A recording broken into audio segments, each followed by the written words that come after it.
पहुंचे हुए हैं मजहट, जहां पर आज जनसुराज की एक खास बैठक होने वाली है। ग्रामीण क्षेत्र है, ग्रामीण क्षेत्रों में खास करके जो एक ग्रामीण क्षेत्र में जो महिलाएं पुरुष जो होती है, तो उनको एक पकड़ के लिए जो है जनसुराज की ओर से एक ये प्रभावी आज कदम उठाया गया है और आज पहुंचे हुए हैं।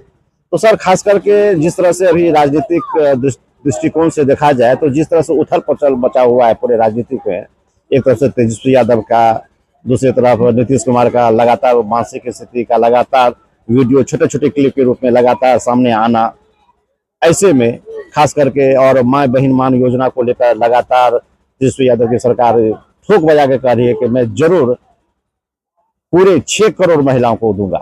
कहाँ से दूंगा, इन सारे मुद्दों पर जब आप लगातार सोशल मीडिया पर देखते हैं तो क्या मन में विचार उठता है इसके बारे में? देखिए, तेजस्वी यादव जो मनगढ़ंत कहानी जनता पे थोप रही है और वो जो कह रहे हैं कि मैं 2500 रुपये हर महिला को दूंगा, तो सबसे पहले उनको समझने वाली बात है कि 2500 रुपया वो जो हर महिला को देंगे तो कहाँ से लेके आएंगे। आप उसको गुना भाग करके देख लीजिए, जितनी हमारी पूरे बिहार की राजस्व का पैकेज नहीं आता है उससे कहीं ज्यादा वो ऐलान कर चुके हैं। केवल एक ही योजना का, जो माई बहन योजना वो बता रहे हैं, उस योजना का तो पैसा आएगा कहाँ से। झूठी वादे करना बड़ा आसान है, लेकिन उसको उंगली जमा पहुंचा के जमीनी स्तर पे लाना, धरातल पे लाना, ये बहुत ही मुश्किल काम है। उनका कहना है कि हम जो है केंद्र से ज्यादा पैकेज ले लेंगे। उनके कहने से क्या होता है केंद्र से? जब ये दोनों बड़े भाई छोटे भाई की सरकार है तब तो पैकेज जो आता है वो भी पैकेज पूरी तरह से बिहार में नहीं सुचारू रूप से ले आ पाता है। जैसे पिछले बार आप देख लीजिए कितने लाख करोड़ रुपए आया है यहाँ पे, लेकिन जब काम की बात करते हैं, विकास की बात करते हैं, उसमें से आधा पैसा भी नीतीश जी यूज नहीं किए हैं बिहार के विकास के लिए। आधा पैसा अभी भी वो रुका हुआ है। तो जो पैसा आता है उसको धरातल पे नीतीश जी नहीं ले आ पाते हैं, तो ये कहाँ से पैकेज ले आएंगे? जब डबल इंजन की सरकार है तब तो विकास होना मुश्किल हो रहा है, तब तो पलायन के मुद्दा पे रोजगार लेना मुश्किल हो रहा है, शिक्षा की व्यवस्था नहीं सुधर रही है और कहते हैं कि मैं पैकेज ले आऊंगा। सरकार उनकी और पैकेज की कोई और से ले आएगा। तो जब डबल इंजन की सरकार नहीं कर पा रही है तो ये कहाँ से कर पाएंगे? खास करके आरजेडी की तरफ से कहा जा रहा है कि मैं जब आऊंगा तो सबसे पहले शराबबंदी को हटाऊंगा।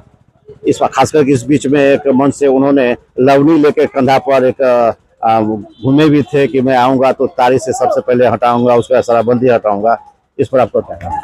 देखिए, अगर इनको करना होता तो इससे पहले वो सरकार तो बना चुके हैं ना। ये तो नहीं कि सरकार में नहीं आए हैं, नीतीश जी के साथ साथ सरकार बनाए थे।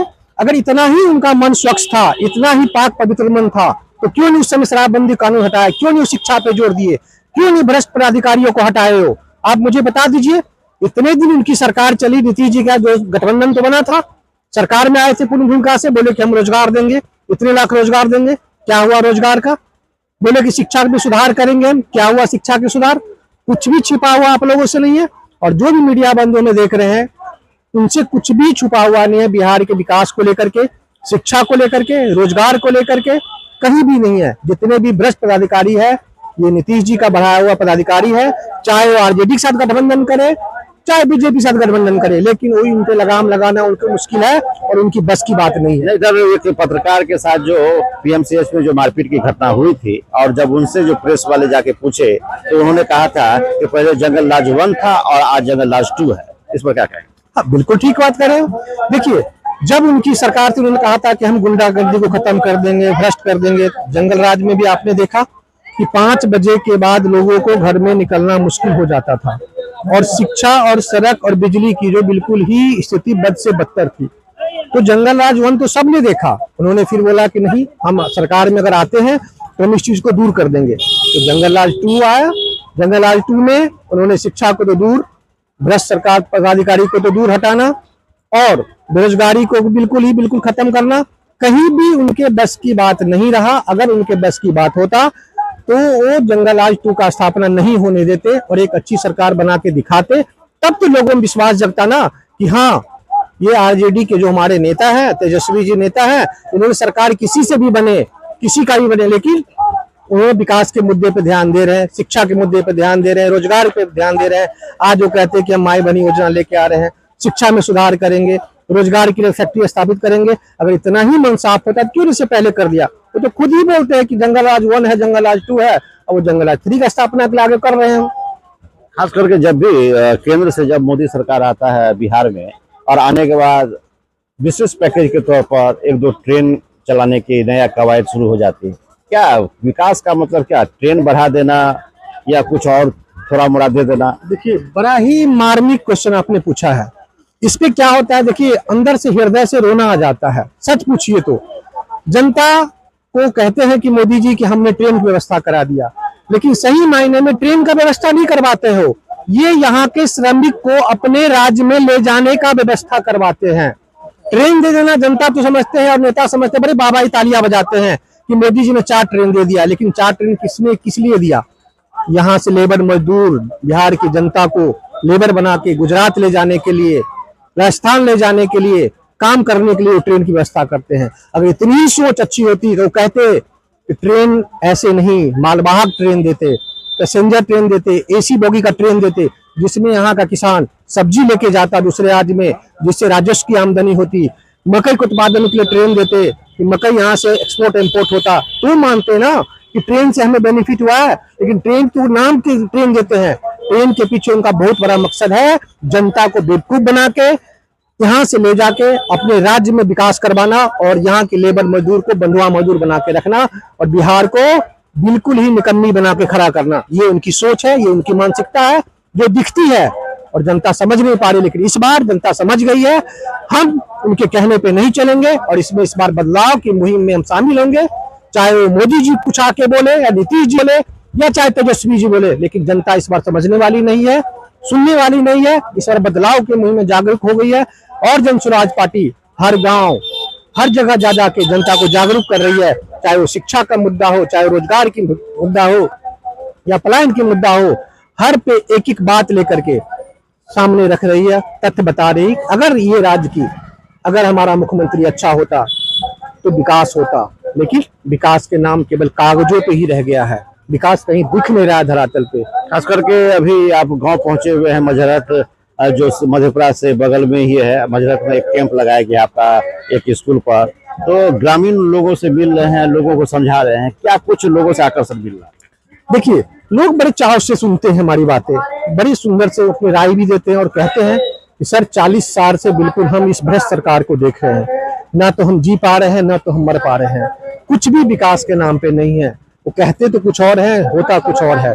तो विकास के मुद्दे पर जब मैं उनसे चर्चा करता हूं तो कहते हैं कि देखिए 400 रुपये पेंशन योजना तो उन्होंने दे देते हैं, लेकिन 400 में चाय का खर्चा तक नहीं हो पाता है। वो भी पेंशन अगर 12 के 12 महीने अगर हमें मिल जाता तो सोचते कि हाँ चलिए सरकार अच्छी है, लेकिन वो 400 रुपये का पेंशन भी 6 से 7 महीना ही मिल जाता। कभी कहते केवाईसी नहीं हुआ, कभी कुछ नहीं कहा, और जब केवाईसी करवाने आप जाइए तो जो वहां पे पदाधिकारी होते हैं कहते 2000 रुपए लेंगे। अरे 4 महीना का तो आना ही 1600 रुपए, 2000 रुपए लेंगे, उसके केवाईसी अपडेट कर रहे हो तो कहां से आदमी उसको वोट देगा, कहां से उसके विकास की बात पे बात करेगा। तो जनता बिल्कुल अब समझ चुकी है कि हम भ्रष्ट सरकार के साथ चल रहे थे। इस बार हम इस भ्रष्ट सरकार को उखाड़ फेंकेंगे और जनता समझ रही है और हम बातें को सुन रही है और बिल्कुल बदलाव की मुहिम में हमारे साथ चल रही है।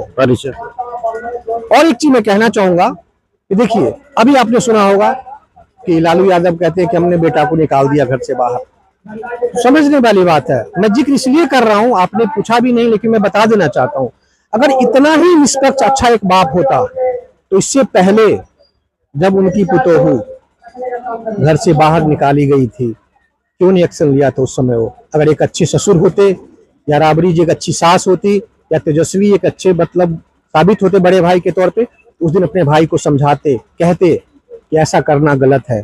और आज जब चुनाव आ रहा है तो अपने आप को दिखा रहे हैं कि मैं जनता के लिए प्रतिबद्ध हूँ, चाहे मेरा बेटा हो चाहे कोई भी हो, अगर किसी तरह का इस तरह का असामाजिक काम करेगा हम उसको घर से बाहर निकाल देंगे। ये क्या है? चुनावी स्टंट है। कहीं ना कहीं उनकी मानसिकता दिखती है और जनता को तो जनता बेवकूफ नहीं रही सर, अब जनता समझती है। अगर ये बात करना होता तो जिस समय अपने बहू को प्रताड़ित कर रहा था उस समय करते जनता कहते कि हाँ एक अच्छा ससुर थे, वो एक अच्छा राजनेता थे। लेकिन राजनेता सिर्फ वोट बैंक के लिए ये राजनीति कर रहे हैं। रंजीत कुमार, मुख्य चुनाव विधानसभा प्रभारी, मधेपुरा। अभी इस मधेपुरा विधानसभा क्षेत्र के बजरत गांव पहुंचे हुए थे और यहाँ पर आप मेरे पीछे देख सकते हैं कि एक कैंप लगा हुआ है और यहाँ पर जो है हजारों की संख्या में यहाँ के ग्रामीण पहुंचकर जनसुराज से जुड़ रहे हैं और उनकी बातों को सुन रहे हैं। फिलहाल इस वीडियो को देखने के बाद आपको कैसा लगा?